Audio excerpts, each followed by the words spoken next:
So, PBA naman tayo. PBA, game number 3 din. Pero sa PBA, at least sa PBA, medyo tabla. Um, we talked about game number 2 na nakabawawi ang talk and text. Anong mangyayari sa game number 3? Did you see in game number 2 as an adjustment? Ang hirap eh. Parang tablang-tabla talaga eh. Ang ganda ng matchup ngayon eh. What do you think? Oh man, ang hirap put me on the spot, Pao. But Calvin Optana, Pao, 31 points. Mm. Parang mabiglang may ano, singit ko lang, biglang may rumor. Pag stop gumagaling ang player, parang may rumor agad na ano, pupunta sa ibang bansa. hindi, hindi alis. Diba? So, well, to answer your question, Pao, I'm a big fan of momentum. Mhm.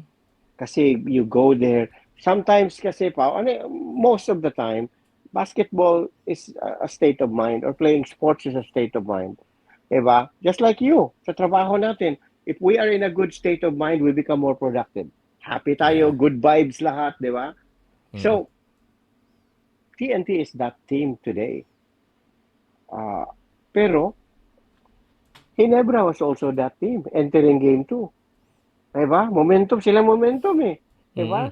So, naano ako, but I'll put faith on Justin Brownlee to come back big today. Ginebra ako Oh, tonight. I did not expect that from you. Ginebra ako tonight. Pau, look at the number. Oh. Look at the numbers. Mm. Abarientos.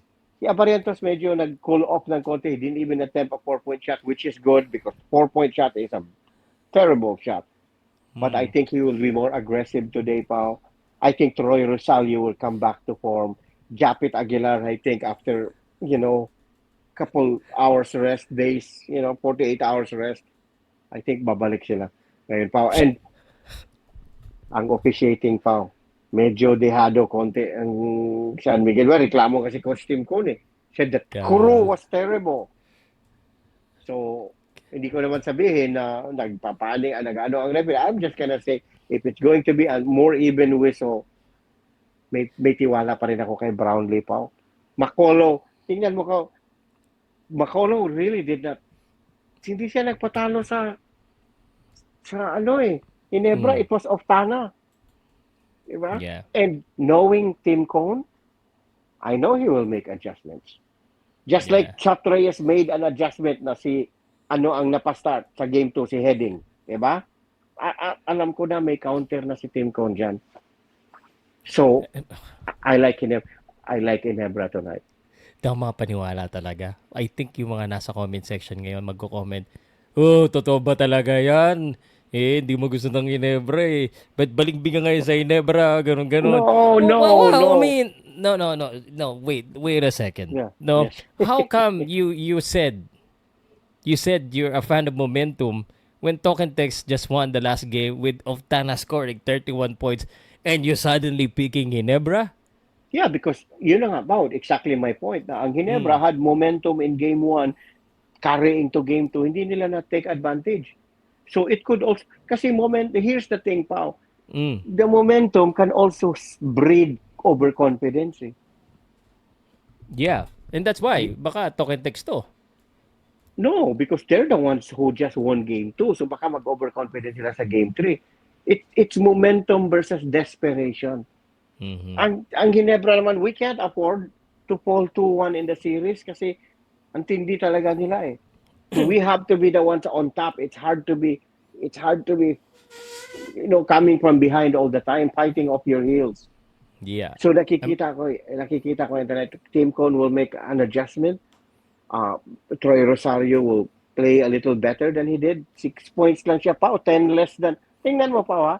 Kung i-matik-matik lang natin, it's a simple math na, not mm. scientific. They lost by 10. They lost by 7, right, pal? Yeah, 7 yeah. points yan. Oh. 101-94. Yes, they lost by 7. In game 1, Troy Rosario had 16. In game 2, magkano siya pa? 6 lang.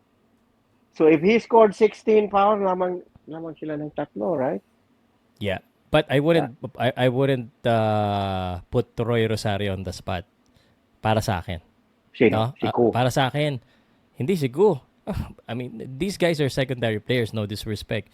I would put the spotlight on the one that they called the former face of Ginebra, Scotty Oh Thompson. my God, yes. Pero Right? Pao, tanungin nga natin Pao, no? Baka may injury, di ba? Di ba? He Could had a be. little, he had a little injury in the series before this one, before the final, the semifinals. But it doesn't take away the expectation. Plus, yung last game, naka 4 personal foul siya. So, he needs to make sure he plays well. I mean, regardless if he has some kind of injury, he's still on the court. He still need to contribute. He played 26 minutes in the last game. So, if there's anyone that I need to call out, it's gonna be the main cast. The one of the 3 tripod that I call of Barangay Ginebra. The triangle offense of Wow. Barangay Ginebra. Di ba? So, yun ang titingnan ko. So, I know Coach Tim Cone will have this counter. But kasi sa akin, sabi mo kasi kailangan manalo ang Ginebra. Both of the teams, pero kailangan mas manalo ang Token Tex. Kasi sila ang mas hindi mag-afford ng behind. Kasi laging home court ng Ginebra eh. Yeah, good point. Good Ah, point. yeah. So, I feel that yung momentum is gonna go to Token Tex. I want Ginebra to win, but I have a feeling na baka Token Tex sa game number 3. And Chris Macolo, wala pang good game. I mean, yung Wala. exemplary game. And ikaw na rin Wala. nagturo sa akin eh. Law of averages, hindi pangit lagi ang laro. So, ito na siguro, game number 3, sasabog si Chris Macolo. Tapos si Holt, by the way, Pao, nakausap ko yung agent ni Stephen Holt. May Stephen Holt palang naglalaro? Oh, Joke lang. wala. Akala mo nasa Senado? Ano ng Senado ni Contempt? Hindi nakita? Joke lang, Stephen Holt ha. Kumascore ka naman, Stephen Holt. Anyway, ano yung sinabi Well, ng agent? exactly yung sinabi ko. Kasi sabi ko sa agent na, alam mo ba, boss, si Stephen Holt masyadong kinakain sa social media ng mga fans. Sabi ng agent, yeah, alam namin, but sabi niya, the fans should also understand na Steven is there for defense. And then, hindi naman talaga siya yung, like I said, I explained earlier na, ikaw nga nagsabi mo, si tripod, hindi naman sinabi mong quadruple, di ba?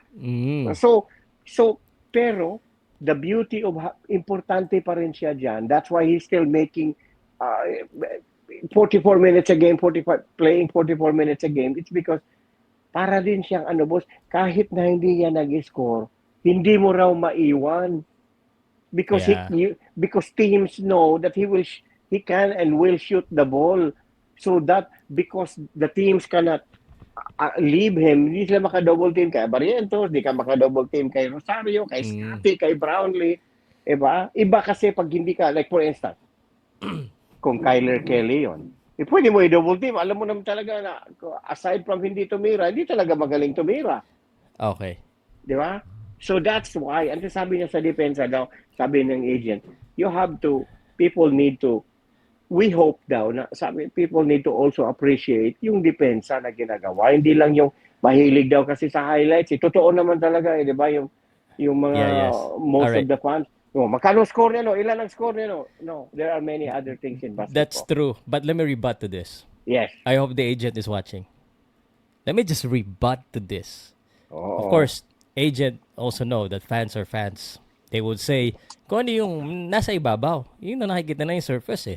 Yung points nakikita nila. But, the way I see it, watch the game. Especially when the tripod is not working. He is on the floor and sometimes he's open.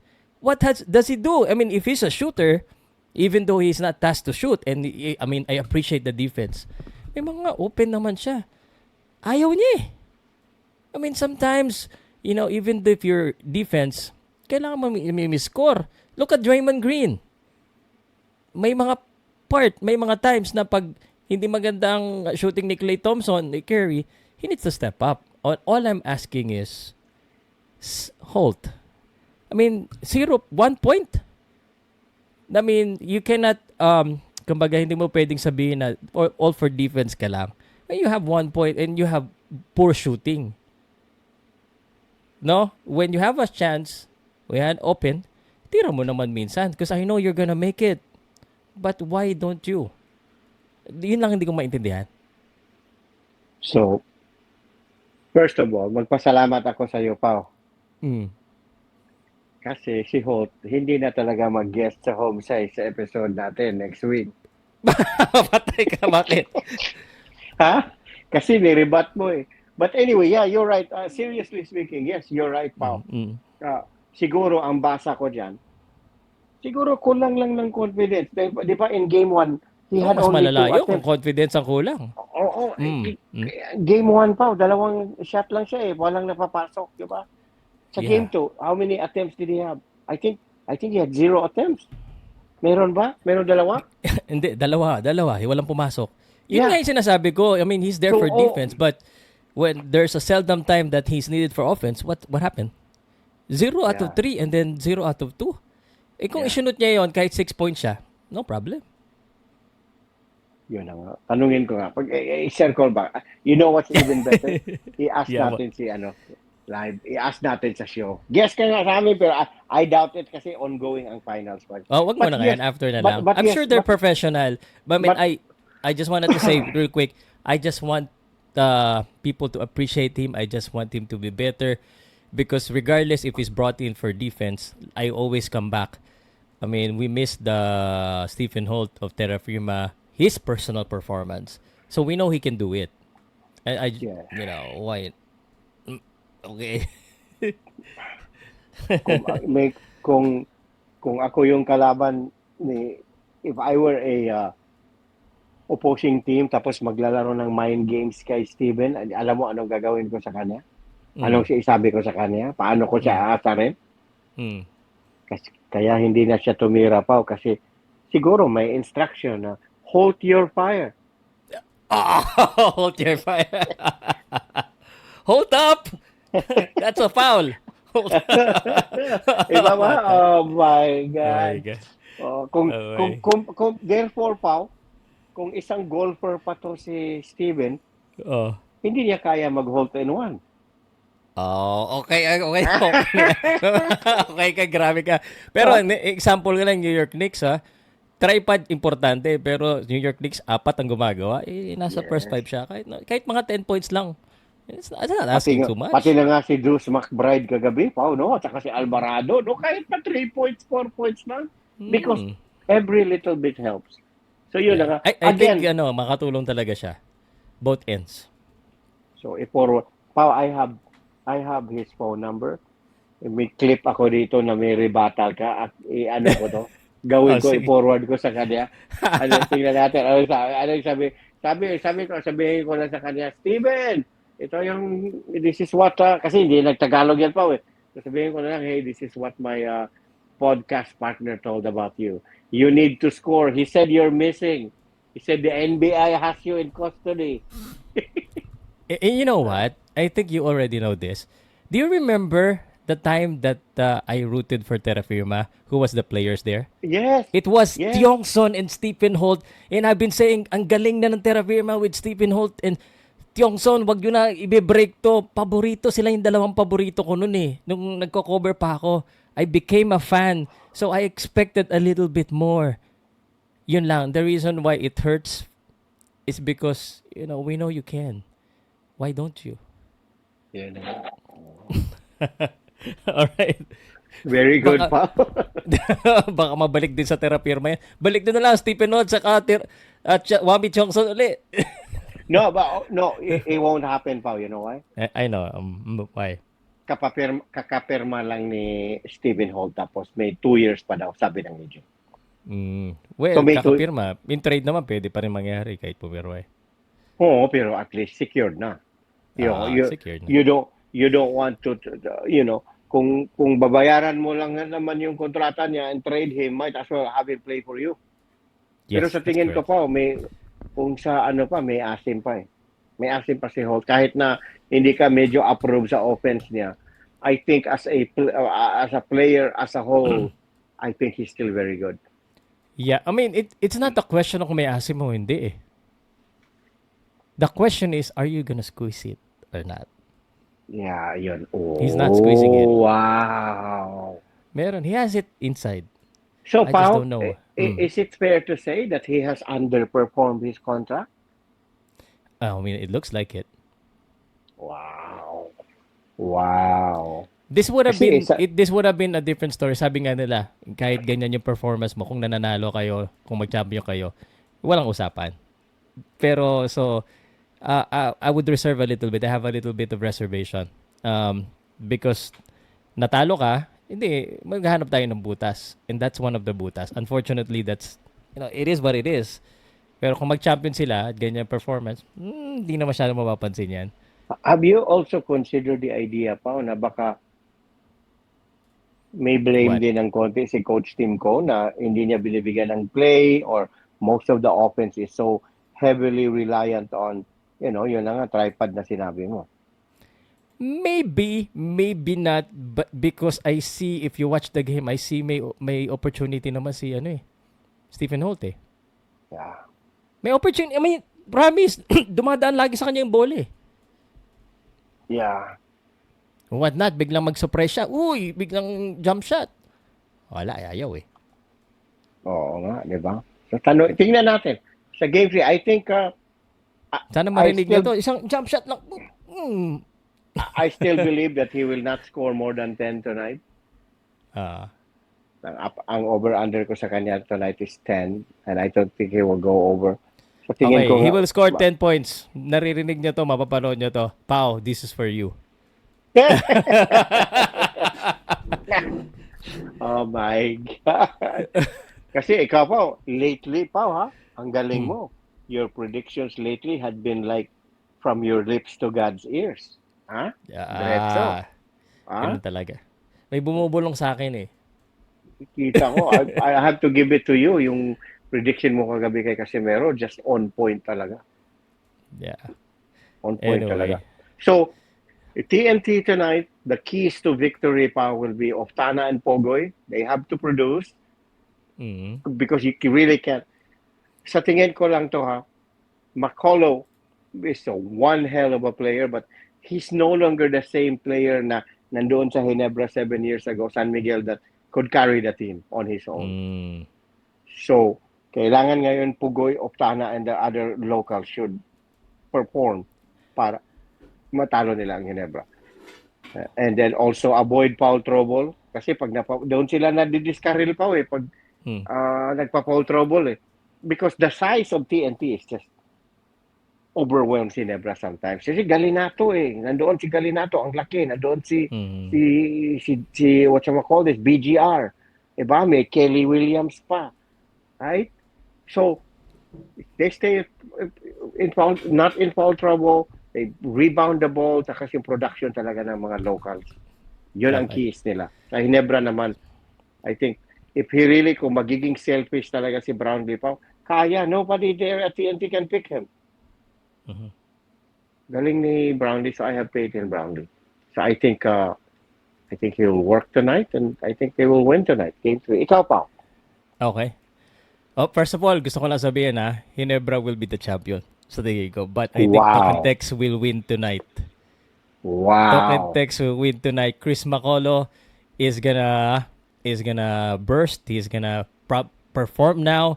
Alam mo yung sinabi mo, in short, past prime na si McCullough. Injured siya. But even though you're past prime, you still have it in you. You know, may mga one game na bigla kang sobrang lakas, maaalala mo yung mga... So, I think this will be that night. Pero ang pinaka-counter dyan, Stephen Holt score more than 10 points. He never wins. Pressure, Stephen Holt. Come on. So, he never... I wouldn't say past na prime na si McCullough pa. I think he's just limited now. Yun lang. Oo, kasi past prime, parang yun talagang medyo like Kelly Williams, di ba? Talaga yung mga past prime na. So let me rephrase, he's not the same. He's not as athletic. Pero he still got it. I think he still got it. Lalabas pa rin yun paminsan-minsan. Oo, pero pa, sustainable ba yun pa? Na McCullough scores 19 points and then 19, 22. Sustainable ba yun to beat Ginebra? No. I think he needs to do more. And that's why, ang hiningi ko lang, may game naman na sumabog siya. TNT explode. Remember? 42? So, against Meralco. 31 So, against Meralco, di ba? Naka-42 si ano. Pero, Ginebra yan mamaya pa. Okay. Magkakaalaman tayo. Remember? Yeah. Oh, last question. Yes. May last question bago natin tapusin to. Ito tatanungin ko lang. I don't wanna answer this question but for the fans. Sabi ng fans, Hinebra TNT, Hinebra TNT, Hinebra TNT hanggang Game 7 kasi sabi nila scripted daw. Comments? Mm. You wanna comment on this? No. Yes, I will, but it's not scripted. Okay. I thought you don't wanna comment eh. Oh no, Pao, hindi ako uh, tumatakbo sa controversy, Pao. As long as okay. I have the informed, as long as the knowledge is, yung knowledge ko sa is informed, I will never resist on giving my opinion kasi yun ang nature ng trabaho ko, di ba? As an analyst, Okay. commentator. May kausap ako kanina, mga coaches, mga PBA, PBA community, lagay lang natin, never daw nagbibigay ang Hinebra. Which does it mean to say na nagbibigay ang ibang team? That one I don't know. I cannot vouch for those teams. I cannot speak in behalf of those teams. And I did not ask the people I asked today kung may mga team ba na nagbibigay. Sabi lang, ang tanong lang is, no, never yan nagbibigay.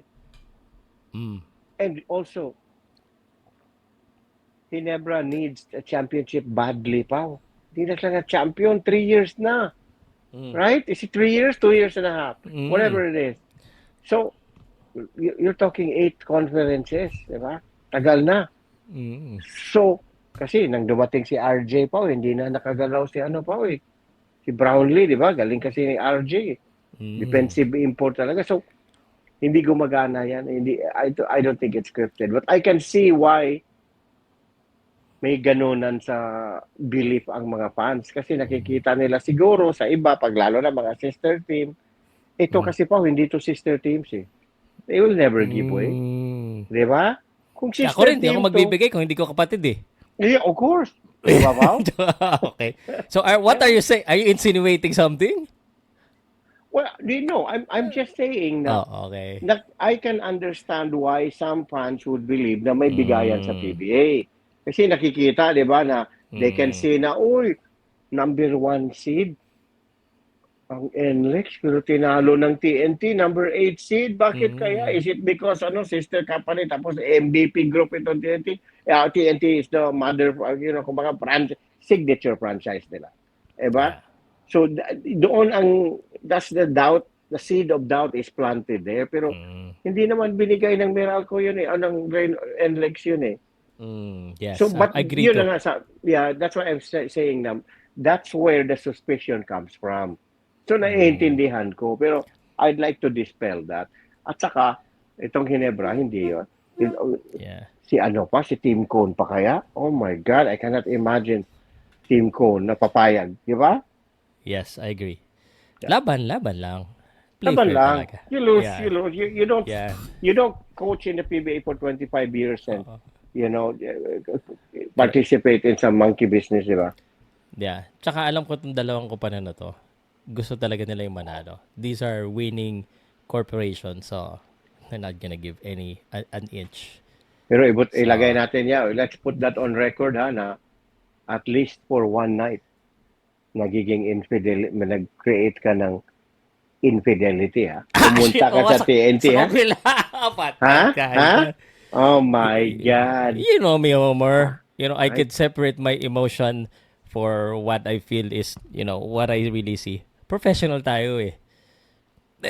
So, tonight, kung may post-game live tayo tonight, I already know what I will tell you. Oh, pa. I will tell you already na, Pao, na for the first time, naiintindihan ko bakit Hinebra fan ka. Kasi, ang sarap pala ng feeling na na-feel ko ngayon. Di ba? Tapos sabihin ko rin na, kaya pa ako that's why I'm vacillating and I'm, flip-flopping with TNT kasi parang wala akong yung talagang tigas na tiwala kay Makolo eh. Di ba? Yun ang sasabihin ko mamaya. I already anticipated. Kaya para. So, it's uncomfortable, pero itong natin, walang hindi to exact science ang pag-predict. May opinion lang tayo, may mga feeling tayo, and then we, the only difference between us and the other regular lang din tayo at the very core. If you peel our skin, we're the same. We're Yeah. just fans. We put our pants the same way, 1 feet up, one. Biglang nawala tuloy na. Homer? Homer? Are you still there? You know what? Nawala si Homer, but all I can say is this. Ang hirap talaga pag may utak. Kasi dapat puso na lang pinapairal eh. Kung puso lang, di puro sinebra lang. So, let me see if I could still wait for Homer. Homer, nawala si Homer. Homer, are you there? But don't get me wrong, guys. Never pa rin tayo. I just felt like because parehong magaling, parehong may laban, baka TNT ang manalo sa game number 3. Pero never pa rin yan. Okay, Stephen Holt, ikaw ang pag-asa ko. I'm gonna end this one. Mukhang tapusin na natin. And I'll see you guys probably after the game.